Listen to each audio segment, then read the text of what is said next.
کیونکہ ایسی ہستیوں کا ذکر ہو رہا ہے کہ جن کا ذکر کرنا بھی عبادت ہے اور جن کا ذکر سننا بھی عبادت ہے۔ کبھی ایک لمحے کے لیے سوچیں کہ جن کا ذکر کرنا عبادت ہے، جن کا ذکر سننا عبادت ہے، تو ان کے نقش قدم پر چلنا کتنی بڑی عبادت ہے۔ خدا کرے کہ ہم ان کے نقش قدم پر چلنے والے بھی بن جائیں۔ آمین۔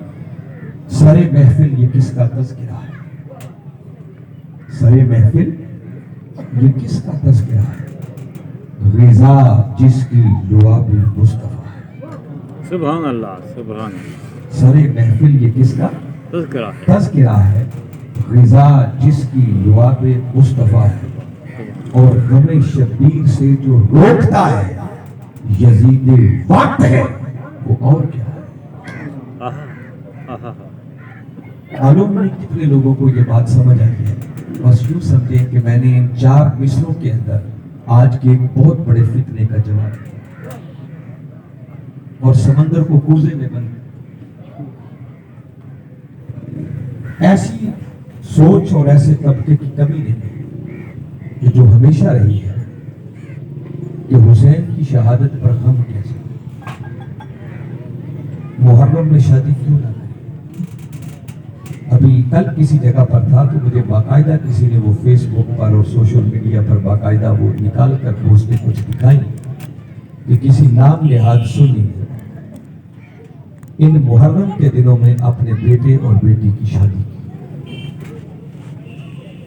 گویا اپنے اس عمل کے ذریعے وہ ایک پیغام دینا چاہ رہے ہیں کہ شہادت حسین پر غم کرنے کی کوئی ضرورت نہیں۔ وہ کہتے ہیں شریعت نے کہاں لکھا ہے کہ محرم میں شادی نہیں ہو سکتی؟ اگر ہر شہادت پر یوں ہی غم کرنے لگیں گے تو کس کس شہادت کا غم؟ میں صرف زیادہ لمبی چوڑی بات اس موضوع پر نہیں، صرف اتنا آپ سے پوچھنا چاہ رہا ہوں کہ دیانتداری سے مجھے بتائیں کہ اگر ہم میں سے اپنے کسی کے گھر میں کوئی ماتم ہو جائے، مرگ ہو جائے، وہ شادی کرتا ہے؟ نہیں، جی نہیں کرتا۔ شریعت نے منع کیا ہے کہ ماتم ہو جائے تو شادی نہیں کرنی،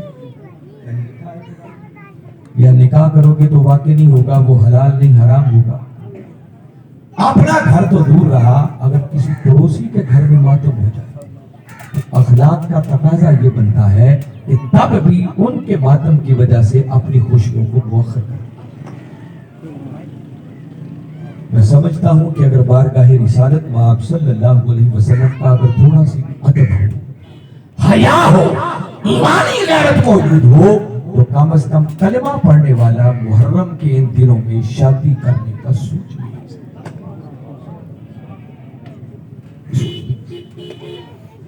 در حقیقت محرم کے ان دنوں کے اندر شادی کر کے شریعت پر عمل نہیں کرنا چاہ رہے، شریعت نے منع کیا نہیں، وہ اس بات پر عمل نہیں کرنا چاہ رہے، بلکہ محرم کے دنوں میں شادی کر کے جو سینے اہل بیت کے بغض سے بھرے ہوئے ہیں اس بغض کا اظہار کریں۔ کہتے ہیں غم کیسا؟ میں سادہ سی بات آپ سے پوچھنا چاہ رہا ہوں، غم حسین سوال کیا جاتا ہے کیوں آنسو بہائے جائے، کیوں رویا جائے، اس کی شرعی حیثیت کیا ہے؟ 2 جملے صرف اس پہ کہہ رہا ہوں کہ غم حسین میں رونا یہ عین عبادت ہے۔ یہ کیا ہے عین؟ کوئی پوچھے عبادت کیوں ہے تو یاد رکھیے غم حسین میں رونا عبادت اس لیے ہے کہ کملی والے آقا صلی اللہ علیہ وسلم حسین کی شہادت کا تصور کر کے آنسو بہا دیا۔ سبحان اللہ، سبحان۔ تو چونکہ غم حسین میں رونا سنت مصطفیٰ ہے، آقا کی سنت ہے، اور کملی والے آقا کی سنت پر عمل کرنا بھی حقیقت ہے۔ نواسہ رسول کی ابھی شہادت ہوئی نہیں تھی، شہادت تو بڑی بات کی بات ہے، ابھی ولادت ہوئی۔ حضرت ام فضل رضی اللہ تعالیٰ عنہ نے اپنے ہاتھوں میں اٹھایا، کملی والے آقا صلی اللہ علیہ وسلم تشریف لائے، ام فضل نے میرے آقا کے نواسے کو ان کے ہاتھوں میں دی، اور تھوڑی ہی دیر کے بعد جب پلٹ کے دیکھا تو دیکھا کہ میرے آقا کی آنکھوں سے آنسو بہہ۔ حضرت ام فضل سوال کرتی ہیں کہ اللہ کے رسول، اللہ نے نواسا دیا، خوشی کا موقع ہے، آپ کی آنکھوں میں آنسو کیسے؟ میرے آقا فرمانے لگے کہ ام فضل تمہیں کیا خبر، ایک وقت آئے گا جب میری ہی امت کے بعض بدبخت کلمہ پڑھنے والے میرے اس نواسے کو شہید کر دیں۔ میرے آقا شہادت کا سن کر تصور کر کے رو دیا کرتے تھے۔ میں تفصیلات میں گئے بغیر ایک ریفرنس اور دیتا ہوں کہ میرے آقا صلی اللہ علیہ وسلم نے حضرت ام المومنین ام سلمہ رضی اللہ ان کو ایک مٹی عطا کی جو جبریل امین علیہ السلام نے کربلا کی مٹی لا کر کملی والے آقا کو عطا کی۔ میرے آقا نے ام سلمہ رضی اللہ تعالیٰ عنہ کو وہ مٹی عطا کر کے فرمایا کہ ام سلمہ اس مٹی کو دیکھتی رہنا، جس دن یہ مٹی خون میں بدل جائے سمجھ لینا آج میرے حسین کو شہید کر دیا۔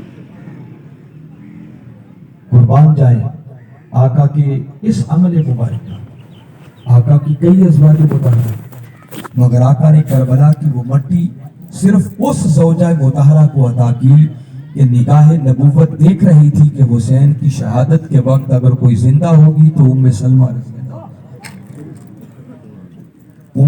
رضی اللہ تعالیٰ عنہ بیان کرتی ہے، خود کہتی ہیں کہ دوپہر کا وقت تھا، میں سوئی ہوئی تھی کہ اچانک میں نے خواب دیکھا کملی والے آقا صلی اللہ علیہ وسلم کی زیارت ہوئی، میرے آقا کے چہرے پر پریشانی کے آثار ہیں، لگتا ہے کوئی لمبا سفر کر کے آئی ہے، اور دست مبارک میں ایک شیشی ہے جس میں خون نظر آ رہا ہے۔ کہتی ہے میں نے یہ کیفیت دیکھی تو کملی والے آقا صلی اللہ علیہ وسلم کی بارگاہ اقدس میں عرض کیا کہ آقا آپ نے یہ کیا کیفیت بنا رکھی ہے، آپ کہاں سے تشریف لا رہے ہیں؟ میرے آقا صلی اللہ علیہ وسلم فرمانے لگے کہ ام سلمہ میں ابھی مقتل حسین سے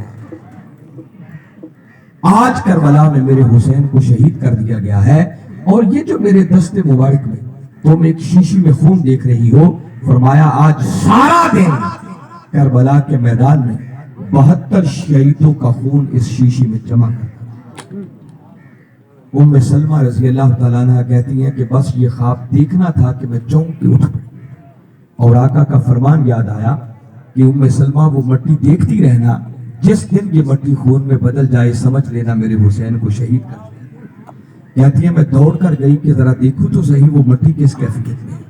تو کہتی ہے جیسے ہی میں نے جا کر دیکھا تو خدا کی قسم اس دن وہ مٹی خون میں بدل چکی تھی، اور بعد میں یہ احوال ان پر منکشف ہوئے جب حالات کے ذریعے، واقعات کے ذریعے وہ خبر پہنچی کہ عین وہی دن تھا، وہی وقت تھا جب کربلا میں نواسہ حسین کو شہید کر دیا۔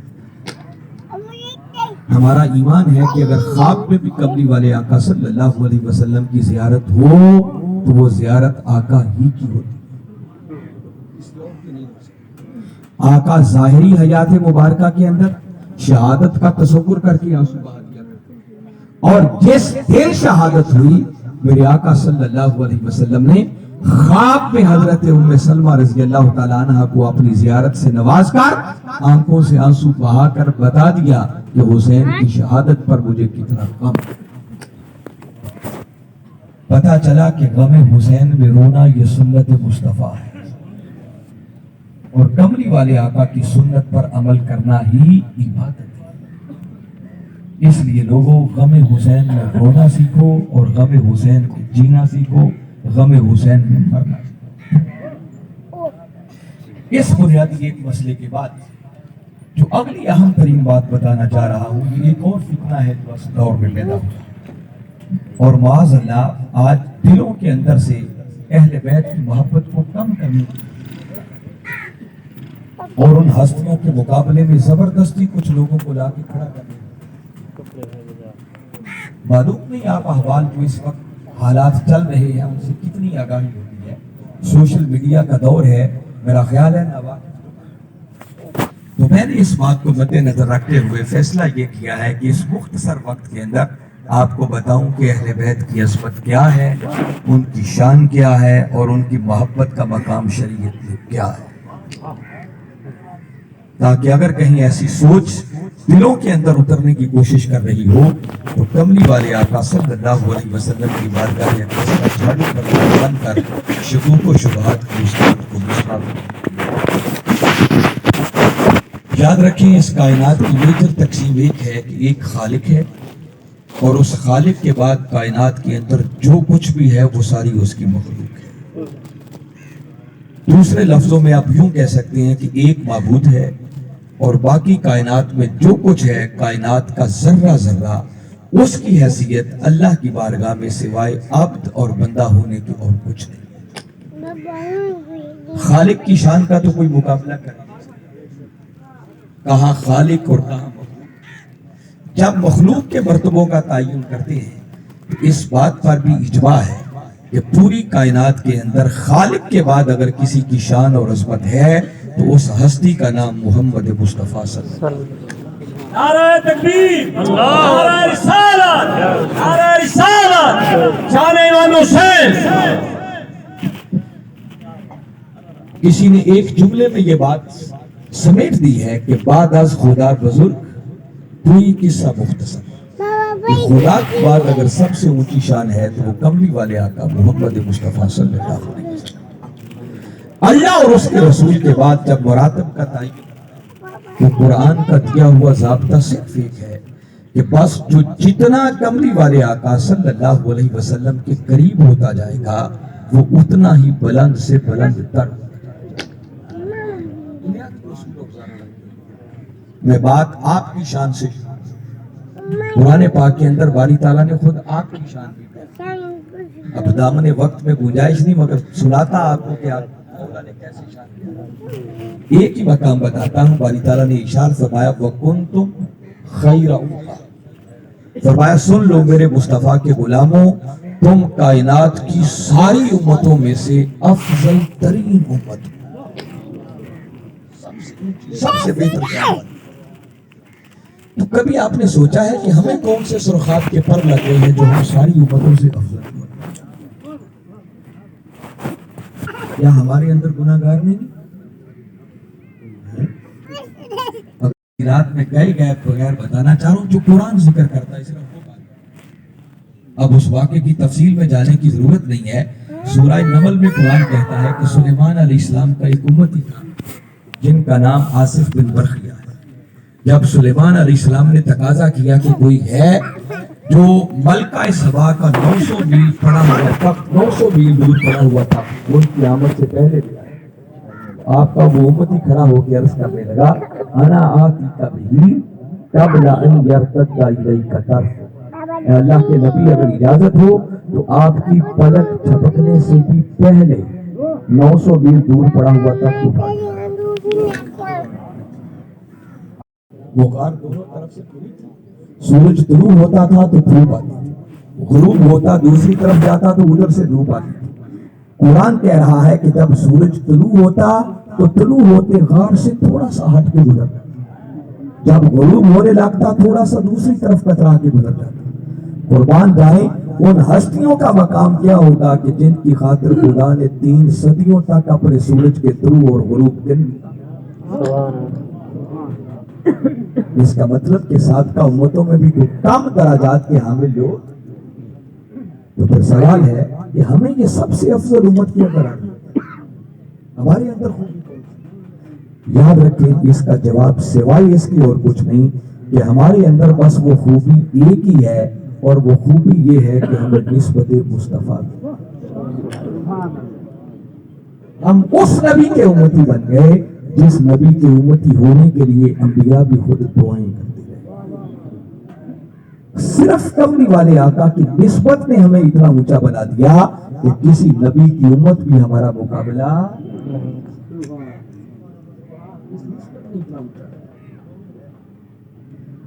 تاجدار کائنات صلی اللہ علیہ وسلم کی ازواج مطہرات کی کمی جب تک میرے آقا کے عقد میں نہیں آئی تھی تو وہ بھی جہان کی عام عورتوں جیسے عام عورتیں کہلاتی، بس میرے آقا کے عقد میں آنے کی دیر تھی، اللہ رب العزت نے وحی بھیجی، آیت آ گئی، فرمایا یا نساء النبی لستن کاحد من النساء، فرمایا اے میرے نبی کی ازواج سن لو، میرے مصطفیٰ کے عقد میں آ جانے کے بعد اب تم جہان کی عام عورتوں جیسی عورتوں نہیں۔ ان کی شان بڑھ گئی، مقام بڑھ گیا، کس وجہ تھے؟ فقط نسبت مصطفیٰ۔